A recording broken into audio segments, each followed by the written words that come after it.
Morning बच्चों। आज हम लोग केमिस्ट्री को 4 चैप्टर पढ़ेंगे। सभी बच्चों लोग ने बोल रहा था कार्बन इस कंपाउंड का कार्बन तथा इसके यौगिक। आज हम शुरू करते हैं, फिर क्वेश्चन बैंक को हम स्टार्ट करेंगे। ठीक है, तो चलिए कार्बन इट्स कंपाउंड्स को आज शुरू किया जाए।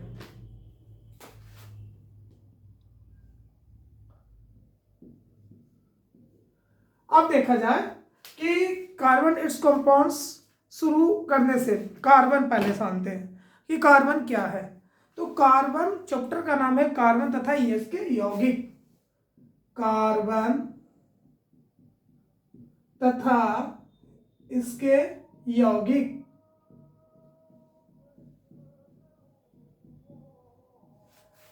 Carbon and its compound. अब बच्चों शुरू करते हैं हम लोग इसके बारे में। सबसे पहले है कार्बन क्या है। तो कार्बन जिसका परमाणु संख्या 6, चैप्टर को सभी को दिक्कत होता है। कार्बन परमाणु संख्या 6, क्या से नोट करते हैं? सी से। परमाणु संख्या 6 मतलब 2 और 4। ये जो जिसके लास्ट में 4 होते हैं ना, ये बहुत 4 जल्दी से आसानी से गेन भी करते हैं और आसानी से लॉस भी करते हैं, मतलब ग्रहण भी करते हैं और त्याग भी करते हैं। तो कार्बन किसे? कार्बन वह चीज है जिसको जलाने पर ऊष्मा और प्रकाश दे।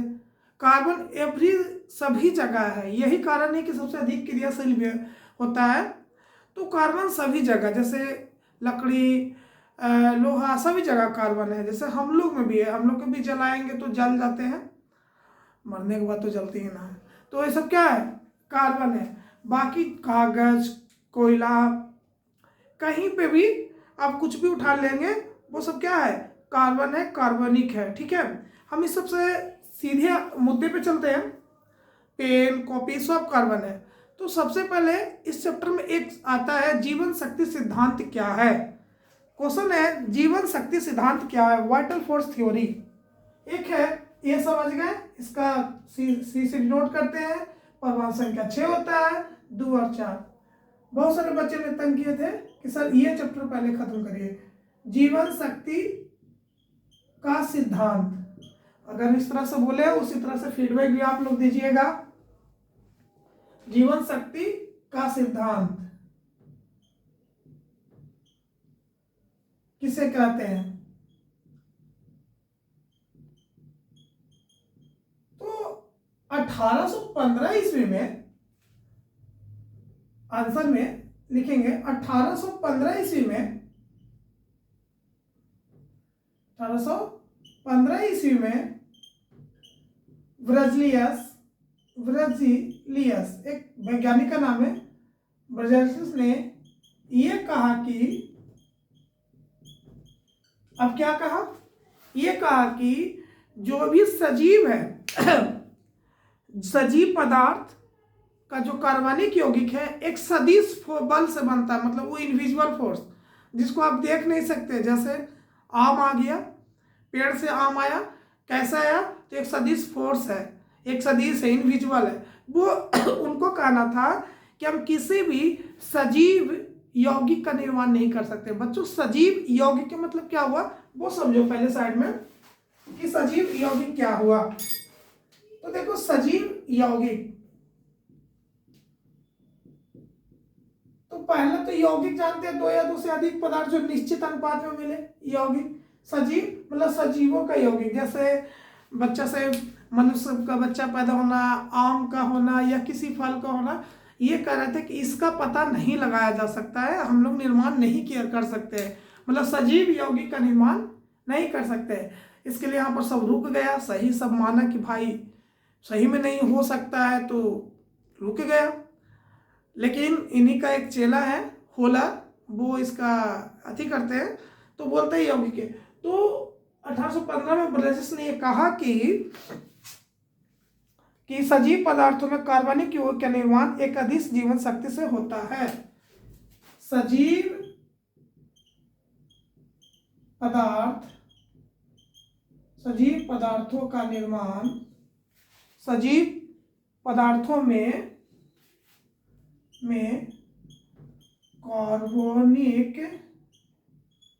कार्बनिक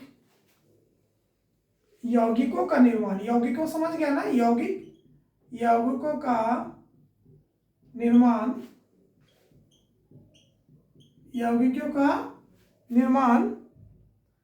एक अदृश्य जीवन शक्ति द्वारा होता है।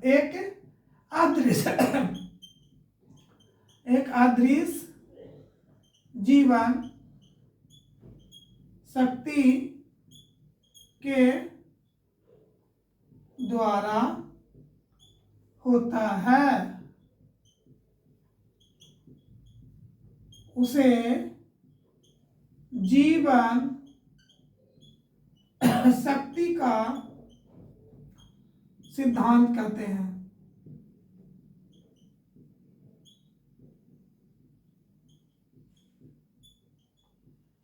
बच्चों आपके पास ये परिभाषा है। इन्होंने कहा कि सजीव पदार्थ है उसका कार्बनिक यौगिक का निर्माण एक इनविजिबल जीवन से होता है। मतलब जैसे कि अब भैंस या गाय दूध दे रही है, कैसे कोई पेड़ से फल लग रहा है वो कैसे, वो इसका खोज हम लोग नहीं कर सकते, ये एक निर्माण नहीं कर सकते। ये अदृश्य जीवन शक्ति के द्वारा होता है, उसे हम लोग जीवन शक्ति का सिद्धांत कहते हैं।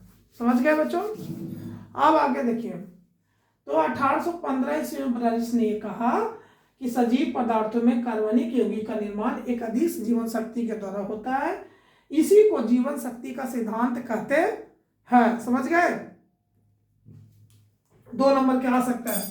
तो जीवन शक्ति का सिद्धांत किसे कहते हैं आप समझ गए होंगे। ठीक है, अब आगे देखिए,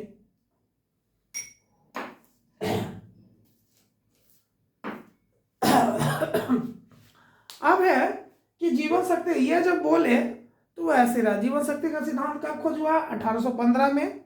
ठीक है, आप समझ गए होंगे। अब इसको हम इरेज कर रहे हैं, बोर्ड छोटा है इसलिए। अब आगे देखिए, इन्हीं का एक चेला थे होलर, या जिसको बोलर भी बोल सकते हैं, होलर या बोलर।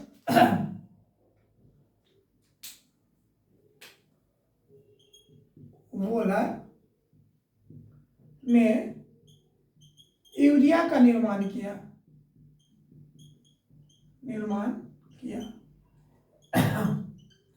देखिए, इसके पीछे बहुत सारी कहानियां हैं जो हमारे सारे बताए, वो आपको बता रहे हैं। अमोनियम साइनाइड को गर्म करने पे, कोई बोलते हैं कि अमोनियम साइनाइड ऐसे ही गर्म कर रहे थे, कोई बोले तावा पर रख दिए थे, फिर बहुत सारी कहानियां।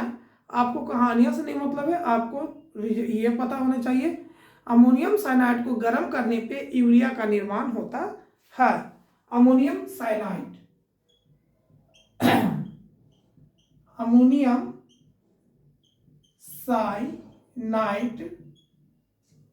को गर्म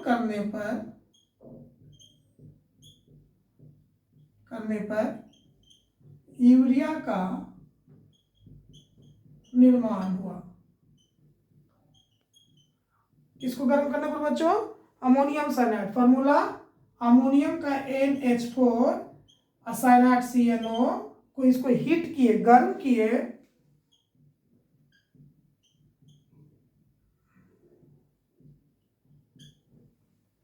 तो हमारा पड़ा H2N NH3 अमोनियम अलगे, अमोनिया अलगे, अमोनियम नहीं, अमोनिया और अमोनियम में अंतर है बच्चों। देखो NH3 रहे तो इसको पढ़ेंगे अमोनिया, और NH4 रहे बच्चों तो ये हो जाएगा अमोनियम।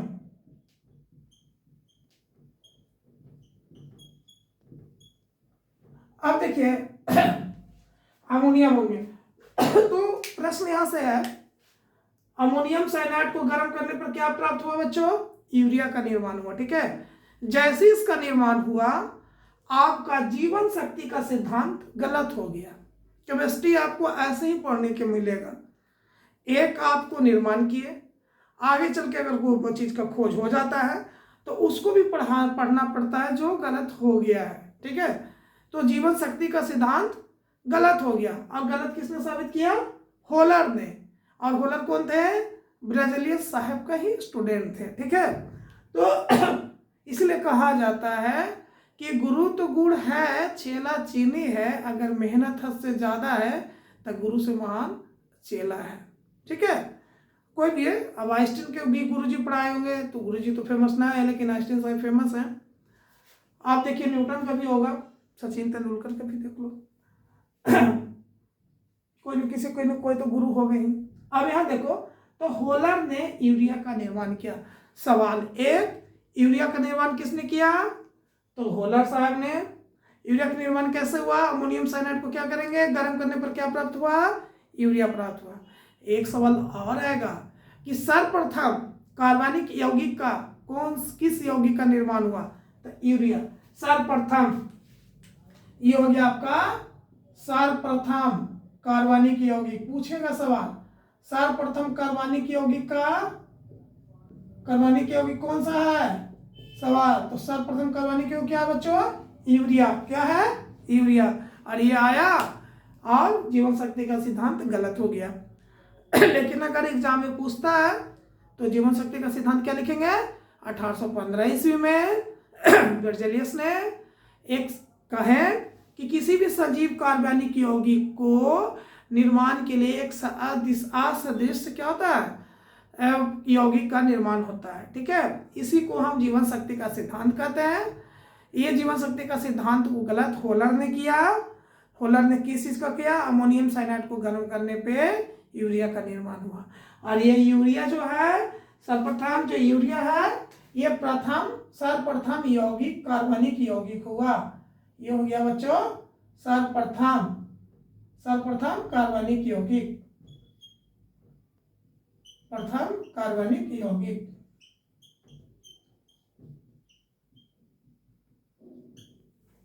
ठीक है, अब ये समझ गए होलर में। इसी तरह से धीरे धीरे तो ये हो गया अमोनियम साइनाइड गर्म किए, H2N NH3, कोई जरूरत नहीं, इधर H2N NH2, इधर NH3।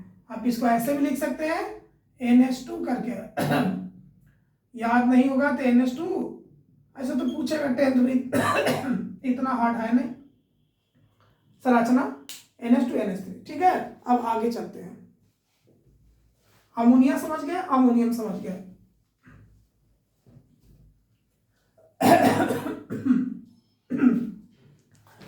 अब सिलसिला बढ़ गया, तो इसी में एक है एसेटिक अम्ल का खोज कोलवे ने किया। कौन किया? कोलवे। ये पूछ, एसेटिक अम्ल का खोज किसने किया? कोलवे ने। एसेटिक अम्ल का कौन किया बच्चों? कोलवे। इस तरह से खोज होना शुरू हुआ। और मीथेन का बार्थेलो ने, मीथेन का बार्थेलो।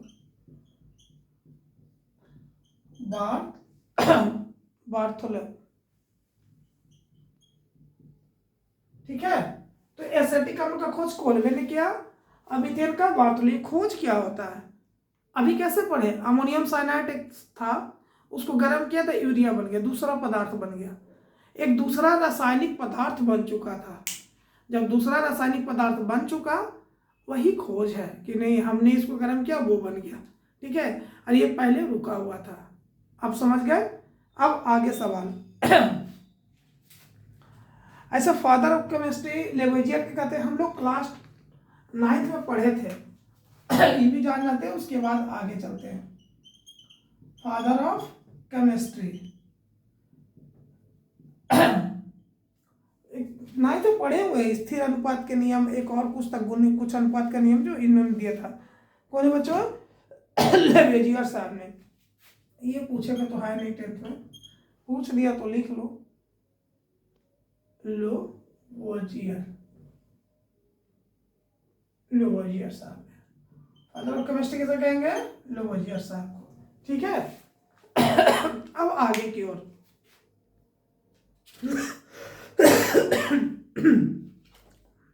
अब आपको चैप्टर में, किताब में आपको कह रहा है रासायनिक बंधन पढ़ने के लिए, तो रासायनिक बंधन पढ़ते हैं। इतना आप समझ गए होंगे, ठीक है।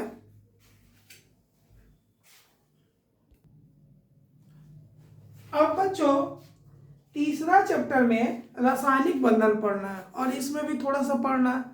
अगर आप जान गए होंगे तो ठीक है, अन्यथा रासायनिक बंधन के बारे में थोड़ा सा पढ़ा देते हैं। आज के वीडियो में रासायनिक बंधन ही होगा। फिर पढ़ेंगे अल्ट्रॉप्स ऑफ कार्बन, कार्बन के अपरूप, ठीक है। तो अब देखिए पहले रासायनिक बंधन ये समझा देते हैं। ऐसे तो 3 चैप्टर ही पढ़ना है।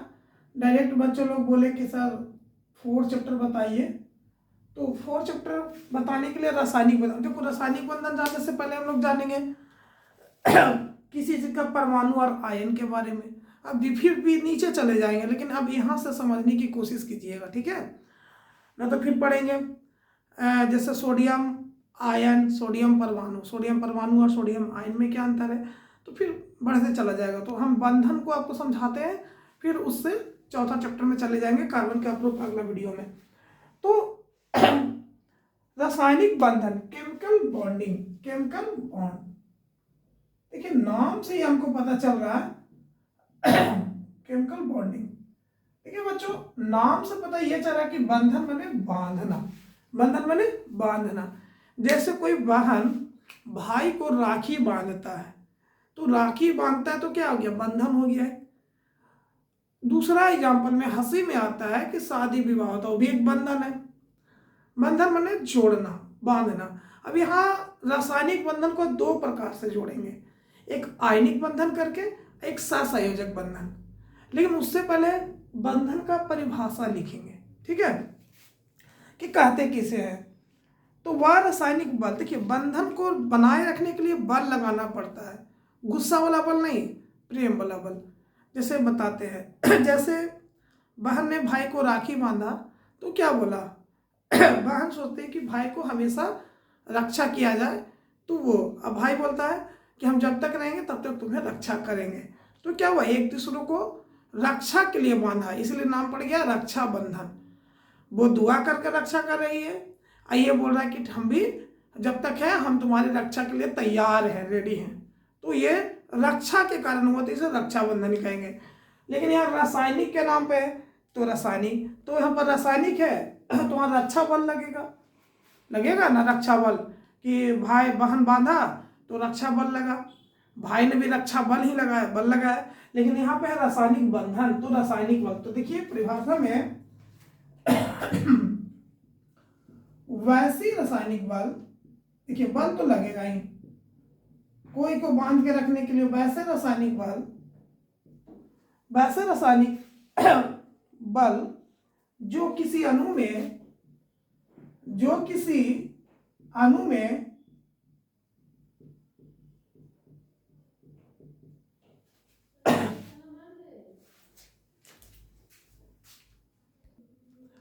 तो वैसी रासायनिक बल जो किसी अणु में परमाणुओं को एक साथ, अणु में परमाणुओं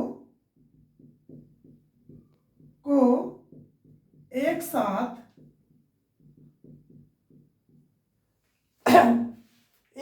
बांध कर रखता है, बांध कर रखता है उसे रासायनिक बंधन कहते हैं। बांध कर रखता है उसे रासायनिक बंधन कहते हैं। नाम में ही परिभाषा होता है क्योंकि इसका खोज बड़े बड़े साइंटिस्ट लोग करते हैं और साइंटिस्ट लोग अर्थ देखकर करते हैं। तो देखिए बच्चों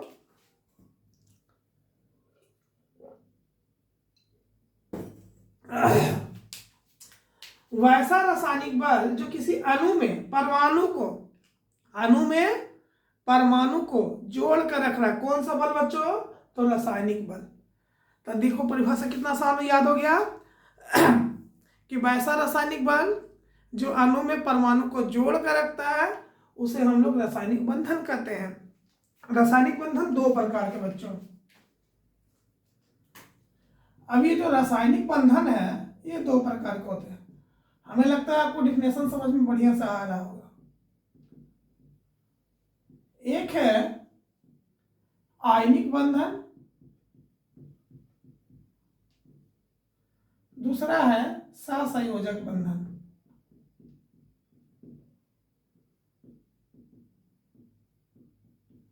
अब आयनिक बंधन और नामों से जानते हैं,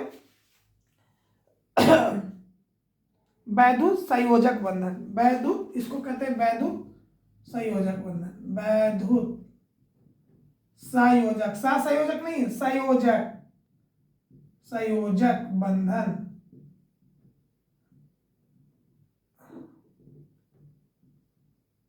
अब देखिए इंग्लिश में इसका नाम हो गया आयनिक बॉन्ड, इसको बोलेंगे आयनिक बॉन्ड। ये हो गया कोवैलेंट बॉन्ड, कोवैलेंट बॉन्ड।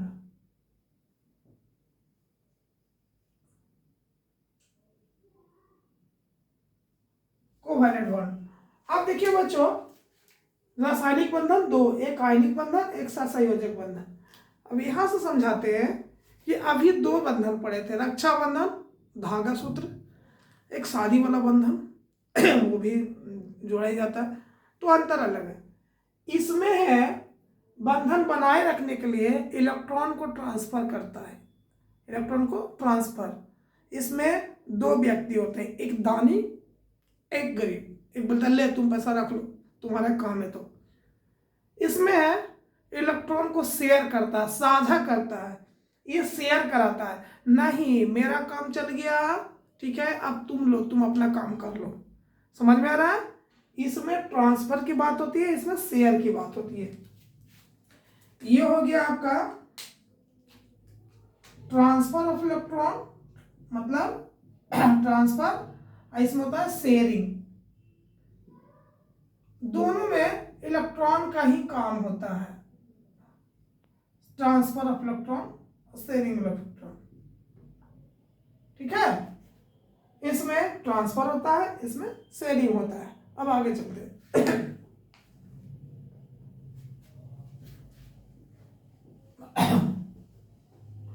इसे जानने से पहले एक चीज जानते हैं, ऑक्टेट रूल, अष्टक नियम। बहुत जरूरी है अष्टक नियम, इसीलिए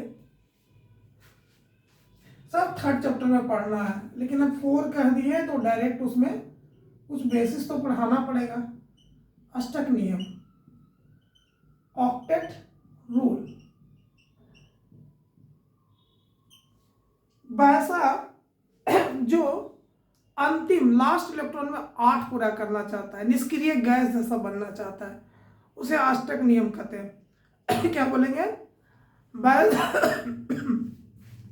वैसा जो हर अथी में क्या बनाना चाहता है, 8 इलेक्ट्रॉन, उसे हम लोग अष्टक नियम बोलते हैं। इलेक्ट्रॉन बिंदु संरचना आप पढ़े थे, अब देखिए ज़्यादा पीछे तो जाना उचित नहीं है, क्योंकि फिर थर्ड चैप्टर में फिर पढ़ाना क्या रहेगा जब थर्ड शुरू करेंगे। तो अष्टक नियम किसे कहते हैं कि जो लास्ट में कितना इलेक्ट्रॉन पूरा करना चाहता है बच्चों, 8 इलेक्ट्रॉन, ठीक है। हर कोई वैसे तत्व जो अंतिम में वैलेंसी इलेक्ट्रॉन या लास्ट इलेक्ट्रॉन 8 पूरा करना चाहते हैं, ठीक है। ये 8 होते हैं, याद रखिए इसको निष्क्रिय गैस कहते हैं। जब हम लोग पढ़ेंगे निष्क्रिय गैस, जब पढ़ेंगे हम लोग क्लासिफिकेशन ऑफ मेटल और नॉन मेटल, तत्वों का वर्गीकरण, धातु और धातु का, इसको बोलते हैं नोबेल गैस। ये जान लो, लगता है थर्ड चैप्टर ही पढ़ा रहे हैं। शॉर्ट में लिख देते हैं हीलियम, नियॉन, आर्गन, क्रिप्टन, जेनन और रेडन। 2, 10, 18, 36, 54, 86। हर कोई इसके जैसा बनना चाहता है। नोबेल गैस क्यों? क्योंकि फिर ये किसी से कोई मतलब नहीं है, ये अपना किसी से कोई मतलब नहीं है, ना किसी से लेना है ना किसी को देना है। तो हर कोई ये बनना चाहेगा, ठीक है। कैसे बनना चाहेगा? एक एग्जांपल में देखो, सोडियम, और सोडियम पर लगा दिए प्लस, एक प्लस के मतलब एक घटाएंगे, ऐसे सोडियम का परमाणु संख्या 11। बट अब ये बेटा n प्लस हो गया, तो 11 में से 1 गया तो क्या बच गया? 10। 10 देखो किसके जैसा है? नियॉन जैसा है। अब क्या बन गया? नियॉन। हर कोई ऐसा ही बनना चाहता है और बंधन में इसका उपयोग होगा। ठीक है, तो बंधन का एक टारगेट पॉइंट है। अब आगे देखते हैं। तो टारगेट पॉइंट क्या है? रिच बनना। रिच क्या है? ये 6 में, हर कोई 6 ये 6 के बीच में बनना चाहता है। ठीक है, जैसे हम लोग अमीर आदमी बनना चाहते हैं ना, तो काम की सहायता के लिए हर एक दूसरे से हेल्प लेते हैं। यहाँ भी हेल्प है 2 प्रकार से बंधन का, एक इलेक्ट्रॉन को ट्रांसफर करके, एक इलेक्ट्रॉन को शेयर करके। चलिए आयनिक बंधन को पढ़ते हैं। हर कोई यही करना चाहेगा। ठीक है, ऑक्टेट रूल समझ गए, जो 8 लास्ट में 8 इलेक्ट्रॉन बनाना चाहता है। अब है आयनिक बॉन्ड का अब है जो 2 परमाणु के बीच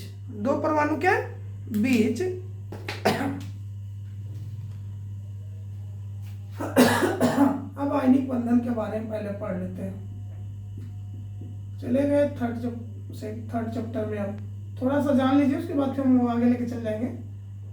ये जानना जरूरी होता है आयनिक बॉन्ड। तो सीबीएसई वाले में तो 4थे चैप्टर में पढ़ाता है। 2 परमाणु के बीच परमाणु से दूसरे परमाणु अधिक इलेक्ट्रॉन का स्थानांतरण से बनता है। देखिए, वैसे रासायनिक बंधन, रासायनिक है तो बंधन ही ना, रासायनिक ना बंधन, जो 2 परमाणुओं के बीच 2 परमाणुओं के बीच 2 परमाणुओं के बीच 2 परमाणु के बीच एक परमाणु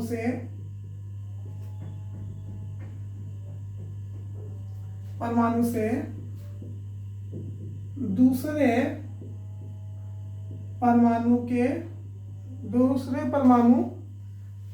में एक या अधिक इलेक्ट्रॉन को ट्रांसफर, मतलब स्थानांतरण, इंग्लिश लिख देते हैं फिर हिंदी लिख देंगे, ट्रांसफर,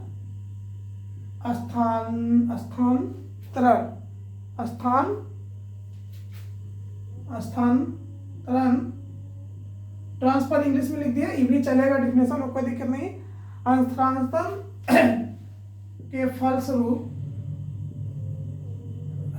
के फलस्वरूप जो बनता है उसे आयनिक बंधन कहते हैं। आयनिक बंधन कहते हैं। कहने का मतलब है बच्चों, है तो रासायनिक बंधन कहीं, तो वैसा रासायनिक बंधन जो एक परमाणु से दूसरे परमाणु के बीच इलेक्ट्रॉन को ट्रांसफर करके, क्या करके, स्थानांतरण करके, साझा नहीं, ट्रांसफर करके, दे के बनाता, उसे आयनिक बंधन कहते हैं। जैसे देखिए एग्जाम्पल में बच्चों, NaCl, सोडियम क्लोराइड, बार बार सभी शिक्षक किसी का उपयोग करते होंगे, हम भी किए। सोडियम का एटॉमिक नंबर 11, क्लोरीन का 17। एक पते की बात जान लो, जिसके लास्ट में लास्ट या वैलेंस इलेक्ट्रॉन कह सकते हैं, लास्ट इलेक्ट्रॉन अगर 1, 2, 3 हो तो हमेशा इलेक्ट्रॉन को लॉस करते हैं, त्याग करते हैं। ये वाले लॉस ऑफ इलेक्ट्रॉन करते हैं, इलेक्ट्रॉन का त्याग करते हैं। साफ शब्दों में लिख दिए, इलेक्ट्रॉन का त्याग करते हैं। कौन? जो जिसके लास्ट में 1, 2, 3 हो, और दूसरा जिसके लास्ट में या वैलेंस इलेक्ट्रॉन, सब बताएंगे थर्ड चैप्टर पढ़ाते तब, 5, 6, 7 हो, ये हमेशा गेन करते हैं, मतलब देते नहीं लेते हैं, गेन ऑफ इलेक्ट्रॉन। भाई साहब, लड़के लोग हमेशा यही रहता है, इलेक्ट्रॉन का ग्रहण करते हैं।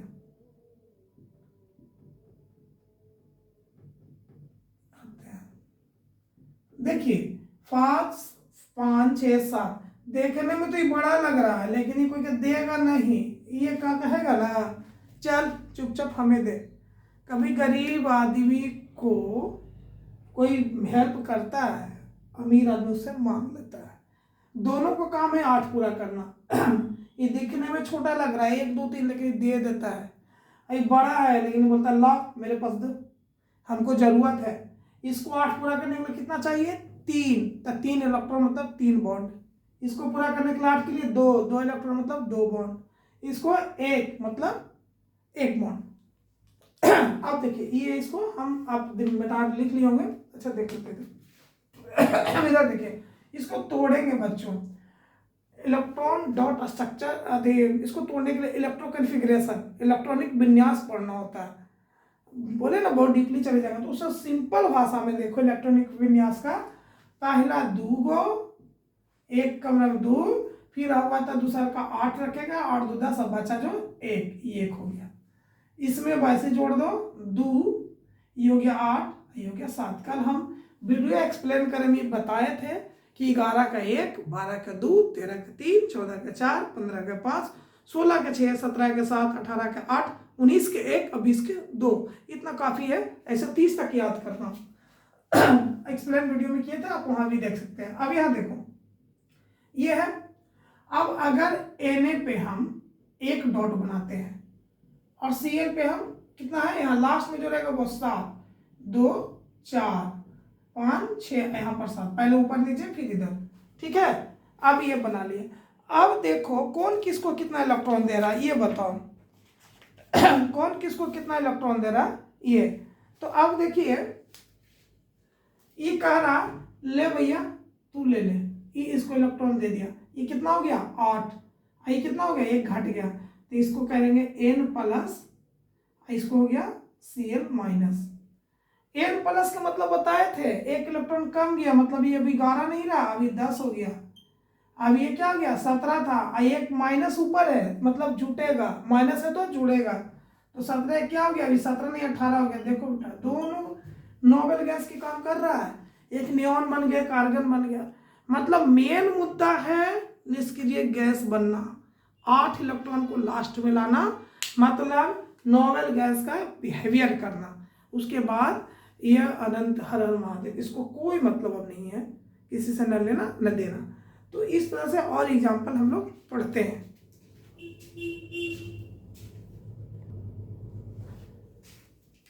सॉरी बच्चों, हम नेक्स्ट वीडियो में अब इसको लाएंगे क्योंकि समय बहुत ज़्यादा हो गया, एक लंबा वीडियो बन गया है। तो यहीं पे और बार बार कह रहे हैं कि कमेंट में अपना नाम क्या शो कर रहे हैं, नाम से क्या मिलता है आपको। अगर वीडियो अच्छा लगता है तो बोलिए sir thank you sir, like कीजिए, थोड़ा सा दोस्तों में भी शेयर कीजिए, ये सब कीजिए तो ज़रा ठीक भी लगे। आप वहाँ पर नाम क्या है शो कर रहे हैं, सो उसे लाइक शेयर करिए, सब्सक्राइब कर दें। और वीडियो देखने के लिए बहुत बहुत धन्यवाद बच्चों। ठीक है, जय हिंद जय भारत, फिर मिलते हैं नेक्स्ट वीडियो में।